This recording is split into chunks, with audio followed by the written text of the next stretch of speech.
champagne and shadows. The rain came early that October in Portland, earlier than the weather apps promised, which Liam Voss had always believed was the city's way of reminding you that nothing arrives on time. Not storms, not sorrow, not the kind of love that sneaks into your life while you're still trying to figure out who you are. He was at the upright piano near the window when Maya came home that evening, her camera bag swinging off one shoulder, her dark hair damp at the edges from the 5-step sprint between the taxi and the door. She smelled like cold air and coffee, the way she always did when she'd been shooting street portraits in the Pearl District all afternoon, and Liam turned on the piano bench to watch her the way he always did, a little openly, a little helplessly, the way you watch something you know you don't deserve. "You're staring again," she said without looking up, unzipping her boots at the door. "You're beautiful again," he said, and she laughed, a small private laugh she only made for him, the one that curled up at the left corner more than the right. Their apartment was the kind of place that looked like two creative people had fallen in love and then slowly replaced every wall with evidence of it.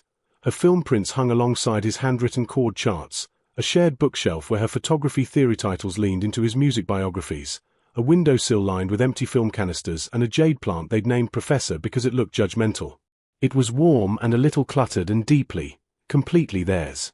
Maya dropped onto the couch and tucked her legs under herself, picking up the book she'd left face down 3 days ago and hadn't opened since. "Play me something," she said. He turned back to the piano and played the chord sequence he'd been circling for a week, soft and unresolved, a melody that kept asking a question it couldn't quite finish. The rain tapped against the glass. She read, or pretended to. The Professor plant cast a long shadow across the shelf. This was the ritual of them, these quiet evenings that felt like they could last forever. He didn't know, as his fingers moved over the keys, that she was reading the same sentence for the 4th time without absorbing a single word. Her phone had been buzzing softly in her pocket since she walked in, messages from a group chat she hadn't mentioned to him, a conversation about a gathering in the Pearl District that evening, one her college friends described as exclusive and unforgettable and you only live once. Maya, come on. She'd been saying no for a week. Somewhere between the piano music and the smell of the rain, she decided she would say yes. "There's an art exhibition opening tonight," she said carefully, her eyes still on the page. "Noelle and Priya want me to come. Photographers are showcasing some experimental stuff. They want a second eye." Liam glanced over his shoulder. "Tonight?" "Just a few hours." She looked up then, and her eyes met his with the particular steadiness of someone who has already made a decision and is now simply managing its consequences. "You'll barely notice I'm gone." He smiled, the way people who trust completely always smile, without armor, without suspicion, with the whole soft underbelly of their feelings exposed. "Go," he said. "I'll have tea ready." She kissed him at the door with both palms pressed to his chest, and he felt her heart beating under his fingers, rapid, slightly guilty, alive in a way he would have called excitement if he'd known to look for it. He didn't look for it. He turned back to the piano. He played. And the night began to move in the direction of something neither of them could stop. The stranger in the amber light. The loft was not an art exhibition. Maya knew it the moment Noelle opened the heavy black door on the 3rd floor of a converted warehouse off Northrop Street, and the air that spilled out carried perfume and low music and something else, something warmer, more deliberate, the scent of a room where people had already made decisions about the evening and were simply waiting for others to arrive at the same place. "Noelle," Maya said quietly, stopping in the doorway. "Just breathe," Noelle whispered back, already smiling, already inside. "Nobody has to do anything they don't want to do. That's literally the whole rule." The interior was draped in amber. Warm pendant lights hung at different heights across the ceiling like suspended stars. Velvet curtains divided the open floor plan into smaller, half-private spaces, and low music moved through the room like smoke, unhurried and inevitable. Perhaps 40 people occupied the space, most of them dressed well, most of them beautiful, all of them holding drinks and speaking softly in the way people speak when they are performing a version of themselves they find more interesting than the original. Priya materialized from somewhere near the bar and pressed a coupe glass of champagne into Maya's hand before she could protest. "You came," Priya said, delighted. "I'm still deciding if I actually did," Maya answered, but she took the drink. She stood near the wall for the first 20 minutes. She watched. She kept her camera bag on her shoulder out of professional habit, a small armor she wore without realizing it, and she thought about Liam at the piano, thought about the unresolved chord he'd been chasing, thought about going home. The champagne was cold and very good. She finished it faster than she meant to. A second glass appeared. She didn't ask who brought it. It was somewhere in the space between the first glass and the second that she noticed the man near the far curtain. He wasn't watching her, or if he was, he had the particular skill of looking at something else while remaining entirely aware of you, the way certain musicians listen to the whole room while appearing to hear only their own thoughts. He was tall, dark-haired, dressed in a deep burgundy shirt with the sleeves rolled to the elbow, and he had the kind of face that didn't announce itself but accumulated. The longer you looked, the more interesting it became. She looked longer than she should have. At some point the distance between them closed. She couldn't have said who moved first, whether it was her crossing the room or him drifting in her direction like a tide she simply failed to step back from. He said his name, but the music took it, and afterward she would only remember that it had something to do with water, something liquid and passing, and so she named him River in her mind and kept it there. They talked. She discovered he was interesting in the effortless way of people who have lived fully and don't feel the need to prove it. He asked about her photography with genuine curiosity, the kind that leans in rather than waits for a pause to speak. She told him about the film prints on her walls, about the way she liked to shoot people from behind so they couldn't perform for the lens, and he said, softly, that he thought that was the most honest kind of portrait, catching someone in the moment before they know they're being seen. She thought, Liam would have said something like that. And then, dangerously, she thought it anyway and kept talking. The champagne did what champagne does. The amber light did what amber light does. The velvet curtains were very close, and then closer, and when his hand found the small of her back it was so gentle, so unhurried, that it felt almost like something she had chosen, and she told herself it was, even as part of her stood very still in the back of her own chest and watched herself step through a door that had no handle on the inside. She would not remember all of it clearly afterward. She would remember the curtain closing. The music still audible from the other side of the fabric. His voice near her ear, soft and asking, giving her every opportunity to say no, and the way her own silence answered for her in a language she hadn't known she spoke. Afterward, she sat on the edge of a low velvet bench and looked at her hands. Her phone screen lit up. A message from Liam. Still up. Kettle's on. Take your time, love. She read it 3 times. The room behind the curtain was very quiet. Somewhere in her chest, something that had been intact for 6 years developed its first crack, not with a sound, but with the particular silence of something that has just been changed forever and is waiting for the rest of the world to catch up. She picked up her camera bag. She thanked no one. She walked out into the Portland rain and stood on the wet sidewalk for a long time before she could make herself move toward home. Midnight confession on a cold floor. Liam heard the key in the door at 2:47 a.m. He knew the time because he'd been watching the small clock on the kitchen shelf, the ceramic one shaped like a moon that Maya had found at a Saturday market 2 years ago and bought immediately, declaring it aggressively whimsical. And he'd been watching it not with worry, exactly, but with the particular alertness of someone who has felt, without being able to name it, that the atmosphere of the night had shifted. He was at the kitchen table with a cold mug of tea and a chord chart he'd been staring at without seeing for the better part of an hour. Maya didn't call out when she came in. She always called out. Even on late nights, even exhausted, there was always a hey or a soft knock of her bag against the entry wall and the sound of boots dropping. The small, unconscious broadcast of her arrival that he'd come to register as deeply as his own heartbeat. Tonight there was only quiet. He found her in the kitchen. She was sitting on the floor with her back against the cabinet below the sink, her coat still on, her camera bag still on her shoulder, her knees pulled to her chest. The light above the stove was on, the small one they left burning like a nightlight, and in its pale yellow glow she looked like someone who had walked through something and was still trying to determine whether they'd come out the other side. Maya, he said. She looked up at him, and he knew. He could not have explained it with language, could not have pointed to any single feature of her expression and said there, that's it. But 6 years of loving someone teaches you the difference between every version of their face, and the version looking up at him now was one he had never seen before. It was her face in the aftermath of something.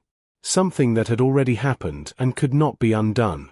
He sat down on the kitchen floor across from her, back against the opposite cabinet, knees bent, hands loose in his lap.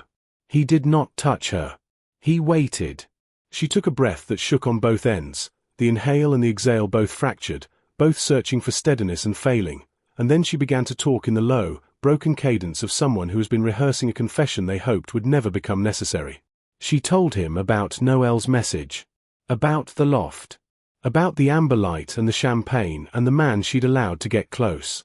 She used careful words, honest words, the kind that didn't soften the facts but delivered them with the full weight of her own shame still attached, and Liam sat very still through all of it, his face doing something she couldn't read, something she would later describe to herself as a controlled collapse, the way a building comes down from the inside first before anything is visible on the outside.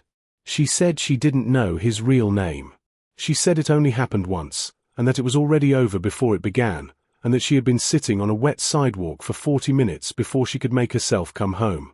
She said she was sorry in a voice so stripped of everything except the truth of it that the words sounded like something being handed back rather than offered.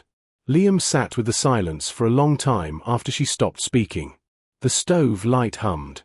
The rain moved down the window in slow, irregular lines. When he finally looked at her, his eyes were dry, which was somehow worse than tears, the way the sky goes very clear and very still in the hour before the worst weather arrives. "I need you to go to bed," he said quietly. "I can't talk right now." "Liam." "I'm not angry," he said, and it sounded true, which was the most frightening part. "I just need the room." She stood slowly, still in her coat, still carrying her bag, and she moved past him toward the hallway. At the doorway she stopped, and he could feel her standing there without turning to look. "I love you," she said. It was neither a defense nor an apology. It was simply the most accurate thing she had in that moment. He did not answer.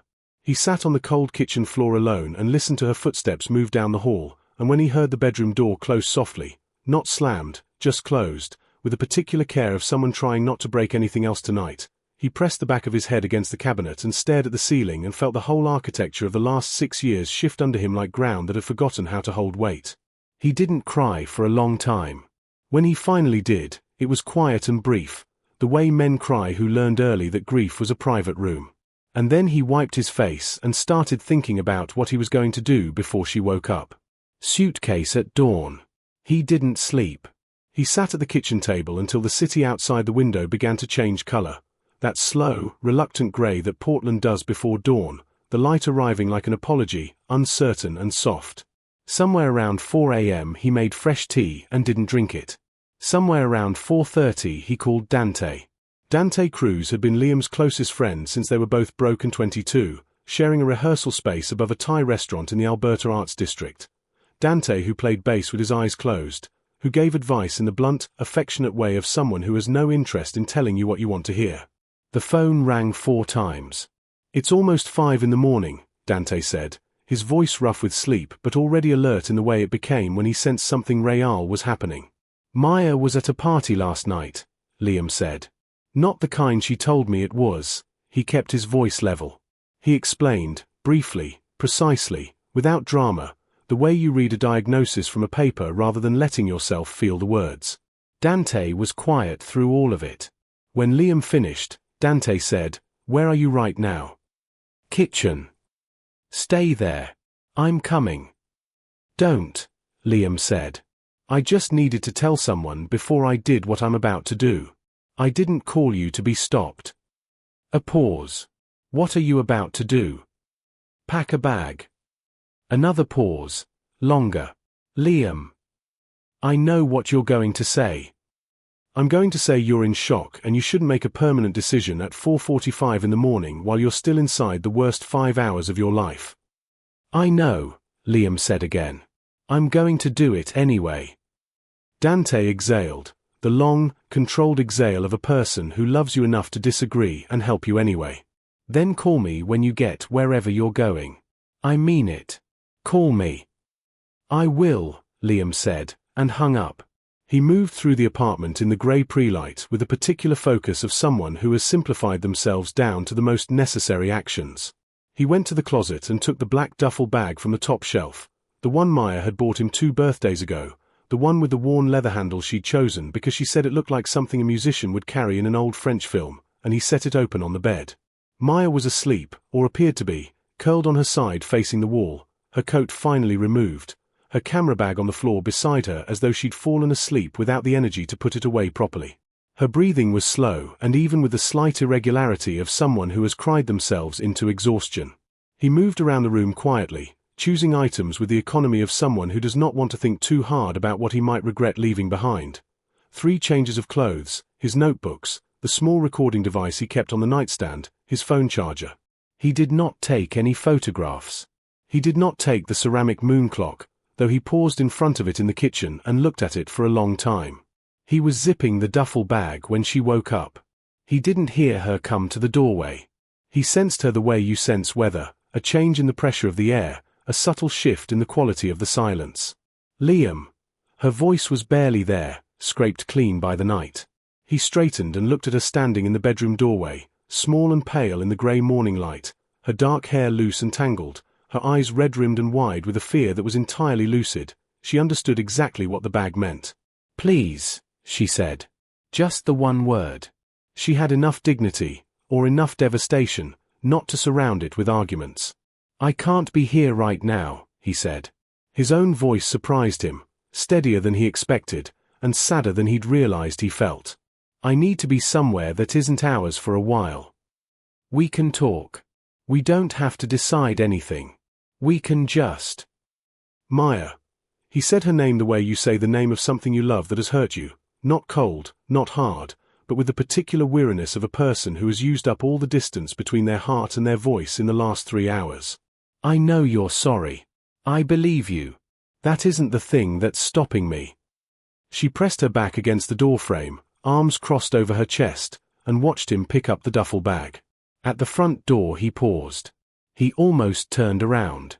Everything in him that was muscle memory and ritual and 6 years of reaching for her in the dark pulled him back toward the room where she was standing. He kept moving. The door closed behind him with a soft, definitive click that neither of them would forget for a long time. Outside, the rain had stopped. The air smelled like wet concrete and cedar and the particular clean emptiness of a city before it wakes. He drove without direction for a while, the bag on the passenger seat, the city scrolling past the windows in amber and grey. He ended up at a small motel near the Burnside Bridge, the kind of place that asks no questions and charges by the night and has a parking lot lit by a single sodium light that turns everything the color of old photographs. Room 7. A bed, a desk, a window that looked out at the bridge. He sat on the edge of the bed and looked at his hands. The hands that had been at a piano 8 hours ago, playing for her, playing because of her, playing toward her across the ordinary and irreplaceable distance of a shared evening. He did not play now. Dante called at 7 a.m. Liam answered and said very little, but he answered, which was enough. Outside the window, Portland woke up slowly, indifferently, in the way cities do, unbothered by the specific catastrophes of the people moving through them, pouring coffee, hailing cabs, walking dogs past the wet magnolias, all of them carrying their own collapsed architectures invisibly inside their chests. Liam lay back on the motel bed without removing his shoes and stared at the ceiling until the sodium light outside the window went off automatically at 7:15, and the room filled with ordinary daylight, and the night officially became the past. What the rain kept. 3 days later, he filed the paperwork. The legal aid office on Burnside was small and fluorescent lit, staffed by a patient woman named Mrs. Okoro, who had clearly guided many people through this particular doorway and understood that most of them arrived looking exactly like Liam, dry-eyed and methodical, doing the administrative work of grief because action, even the most painful kind of action, is easier than sitting still inside the feeling. She walked him through the forms with calm efficiency. He signed where she pointed. His handwriting looked strange to him, too careful, too controlled, the script of a man keeping his hand steady by force of will. Dante was waiting outside on the sidewalk with 2 coffees when he emerged. "Done?" Dante asked. "Done," Liam said.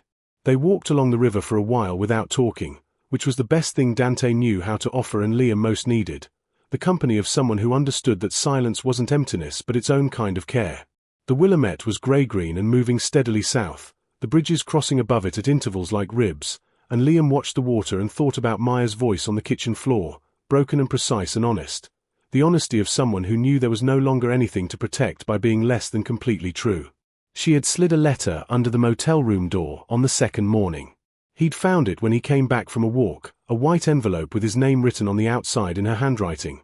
The handwriting he had learned like a second alphabet over 6 years, the tall unhurried letters of someone who takes photographs and pays attention to the way things are shaped. He'd sat on the edge of the bed and read it twice. She did not ask him to come back. That was the first thing. She did not make it a negotiation or a plea or a list of reasons. She wrote about the night, plainly, without softening the edges she had already shown him.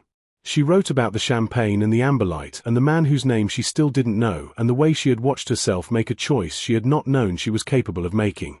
And then she wrote, "I have spent 3 days trying to understand why I did it, and the truest answer I have found is also the most humiliating one. I was curious about a version of myself I thought had gone quiet, and I mistook that curiosity for permission. It wasn't. It never was. And the worst part isn't what I did to us. The worst part is that I knew, even in the moment, and I kept going. I don't expect you to forgive me. I'm not certain I deserve it. But I want you to know that what we had was the most real thing in my life, and I know that now in the particular way you only know the weight of something once you've set it down." He had folded the letter and put it in the inside pocket of his jacket, close to his chest without deciding to do so. An automatic motion, a reflex, the body keeping what the mind was trying to release. On the 4th day, Dante helped him find a sublet, a small studio in the Nob Hill neighborhood with good light and a view of the West Hills, the kind of place that was deliberately impersonal and therefore kind, a blank space that asked nothing of him about who he'd been before he arrived. He brought his piano. It took 3 hours and 2 calls to a moving company in Dante's back, which he complained about extensively and without real grievance. That evening, Liam sat at the piano in the empty studio and played. Not for anyone. Not toward anything. Just the movement of fingers over keys, the old instinct of a person who has always processed what he cannot speak by finding it in sound instead. The melody that came out was unresolved, the same question he'd been circling the night Maya left for the loft, but it had changed. There was something in it now that hadn't been there before, a low note in the left hand, darker and deeper, a weight beneath the question that made the question more honest. Grief does that, he thought. It doesn't take the music away. It just changes what the music knows. On the 7th day, he walked past their old apartment. He wasn't sure why he chose that street. Portland is large enough that avoidance is possible if you want it badly enough, and he had been wanting it, mostly, but his feet carried him there on a Tuesday morning with the particular inevitability of a decision the body makes before the mind catches up. He stood across the street in the rain, hands in the pockets of his coat, and looked up at the window of the apartment. 2nd floor, corner window, the one where the professor plant lived on the sill, the one he used to look out of while playing, watching the street below with the unfocused gaze of a musician mid-composition. The light was on inside. The pale yellow glow of the small lamp they kept near the bookshelf. She was home. He stood there long enough to feel the rain soak through the shoulders of his coat. And then, very quietly, from somewhere above, whether from the open window or only in his memory he could not say, he heard the chord. The unresolved one. The question without an answer. It drifted down into the street like something released, like something that had been held for a long time and finally let go. Liam pressed his hand briefly to the outside of his jacket, where the letter was. Then he turned up the collar of his coat and walked on, into the rain, into the grey and ordinary morning of his new life, carrying everything and leaving it too, the way all people carry the people they have loved and lost, in the place below words, in the place music comes from, in the kept and quiet country of the irretrievable.